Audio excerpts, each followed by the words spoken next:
सेनापति राजा धर्मराजो युधिष्ठिर धीरशनैश्चर सेमं चकारस्तमोत्तमम्।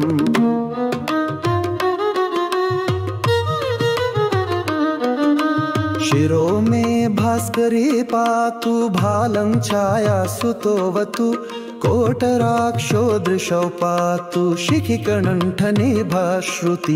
घ्राणं मे भीषण पातु मुखं बलिमुखोऽवतु स्कन्धो समर्तक पातु भुजो मे भयदोऽवतु सौरिर्मे हृदयं पातु नाभिशनैश्चरोऽवतु ग्रहराजष्कटिं पातु सर्वतो रविनन्दन पादो मन्दगति पातु कृष्ण पात्वखिलं वपु रक्षामेतां पठेन्नित्यं सौरिर्नाम बलैर्युतां सुखी पुत्री चिरायुश्च स भवेन्नात्र संशयः सौरिशनैश्चर कृष्णो नीलोत्पलनिभशनि शुष्कोदरो विशालाक्षो दुर्निरीक्षो विभीषणः शिखिकण्ठनिभो नीलश्छाया हृदयनन्दन कालदृष्टिकोटराक्षस्थूलरोमावलीमुखः दीर्घो निर्मांसगात्रस्तु शुष्को घोरो भयानकः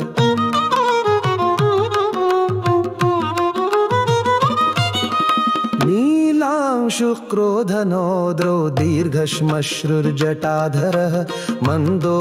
मन्दगति खञ्जो तृप्तः संवर्तको यमः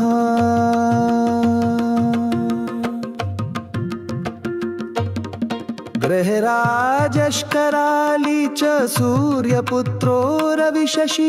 कुजो बुधो गुरुः काव्यो भानुज सिंहिकासुतः केतुर्देवपतिर्बाहु कृतान्तो नैऋतस्तथा शशि मरुत्कुबेरश्च ईशान सुरात्मभुः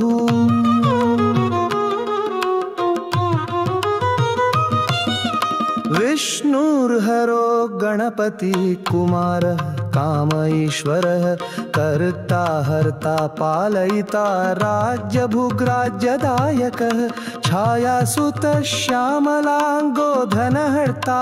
धनप्रद क्रूरकर्म विधाता च सर्वकर्मावरोधकः तुष्टोरुष्टः कामरूप कामदो रविनन्दनः ग्रहपीडाहरः शान्तो नक्षत्रेषु ग्रहेश्वरः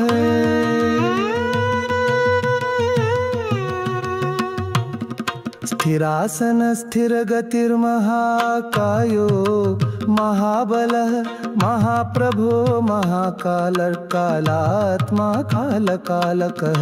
आदित्यभयदाता च मृत्युरादित्यनन्दनः शतभिरुक्षदयिता त्रयोदशीतिथिप्रियः तिथ्यात्मा तिथिगणनो नक्षत्रगणनायकः और तिथ्यात्मकस्तिथिगणो योगराशिर्मुहूर्तात्मा कर्ता दिनपति प्रभुः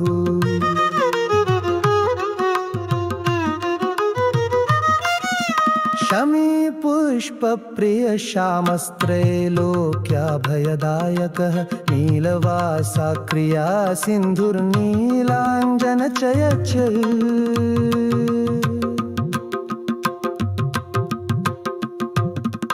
सर्वरोगहरो देहसिद्धो देहगणस्तुत अष्टोत्तरशतं नाम्नां सौरेष्ठायासुतस्य यन् पठेन् नित्यं तस्य पीडा समस्ता नश्यति ध्रुवं कृत्वा पूजां पठेन् मर्त्यो भक्तिमानस्तवं सदा विशेषतः शनिदिने पीडा तस्य विनश्यति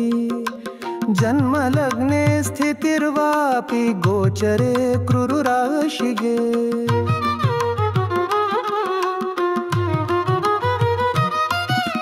दशासु च गते सौरं तदास्तवमिमं पठेत् पूजयेद्य शनिं भक्त्या शमी पुष्पाक्षताम्बरैः विधाय लोह प्रतिमां नरो दुःखाद्विमुच्यते बाधायान्नग्रहाणा च यः पठेत् तस्य नश्यति भीतो भयाद्विमुच्येत बद्धो मुच्येत बन्धनात् रोगी रोगाद्विमुच्येत नरस्तवमिमं पठेत्।